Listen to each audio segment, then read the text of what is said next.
প্ৰশস্তি কবিতাৰ কবি ৰঘুনাথ চৌধাৰীৰ চমু পৰিচয় আৰু কবিতাটোৰ মূল ভাৱ।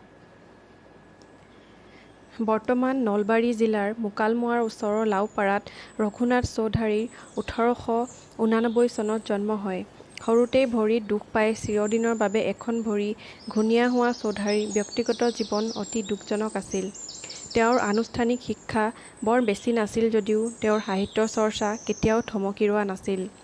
তেওঁ জোনাকী কাকতৰ সহকাৰী সম্পাদকৰ পদত থকাৰ লগতে মইনা, জয়ন্তী আৰু সুৰভি নামৰ আলোচনীৰ সম্পাদক আছিল। জোনাকী, আলোচনী, বাঁহী আদিত তেওঁৰ কবিতাবোৰ প্ৰকাশ হৈছিল। তেওঁৰ কবিতা পুথিবোৰ হ'ল সাদৰী, কেতেকী, কাৰবালা, দহিকতৰা, নৱমল্লিকা।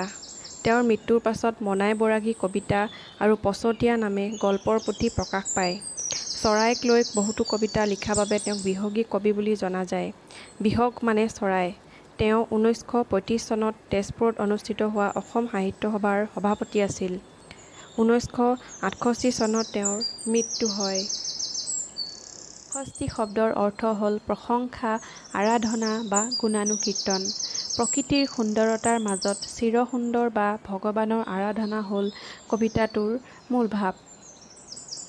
কবিতাটোত কৰা বৰ্ণনা অনুসৰি পুৱাৰ সূৰুজে দশোদিশ পোহৰাই তোলাৰ লগে লগে নতুন কুঁহিপাতবোৰে সোঁৱৰে আদৰি অনাৰ দৰে প্ৰকৃতিক আদৰণি জনাইছে।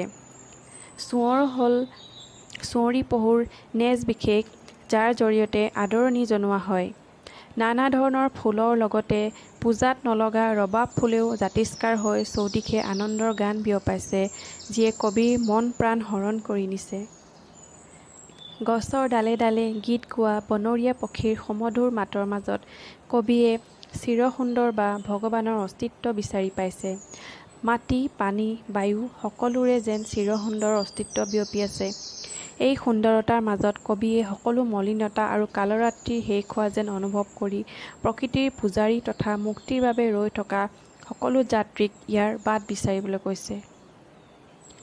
সূৰুজে আন্ধাৰৰ পাছত পোহৰ দিয়াৰ দৰে কালৰাত্ৰিৰ পাছত মুক্তিৰ বাট চিৰসুন্দৰেহে দিব পাৰে। কবিয়ে বতাহত ভাহি অহা কীচক বেণুৰ মাতৰ মাজত ভগৱানৰ আবাহন শুনিবলৈ পাইছে। বেণু মানে হ'ল বাঁহী। এই আবাহনী সুৰ অন্তঃকৰণেৰে উপলব্ধি কৰি মোহ-মায়া ত্যাগ কৰি ভক্তবৃন্দক চিৰসুন্দৰৰ ৰূপ ধ্যান কৰি মগ্ন হ'বলৈ কবিয়ে আহ্বান জনাইছে।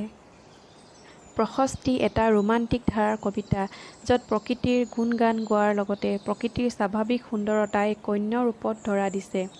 প্ৰকৃতিৰ সাধাৰণ সুন্দৰতাৰ মাজত চিৰসুন্দৰৰ অস্তিত্ব সন্ধানে সাধাৰণ ধাৰণা এটাকো অসাধাৰণ ৰূপদান কৰাৰ লগতে কবিতাটো ৰহস্যবাদী তথা আধ্যাত্মিক ভাৱধাৰাৰ ওচৰ চপাই নিছে।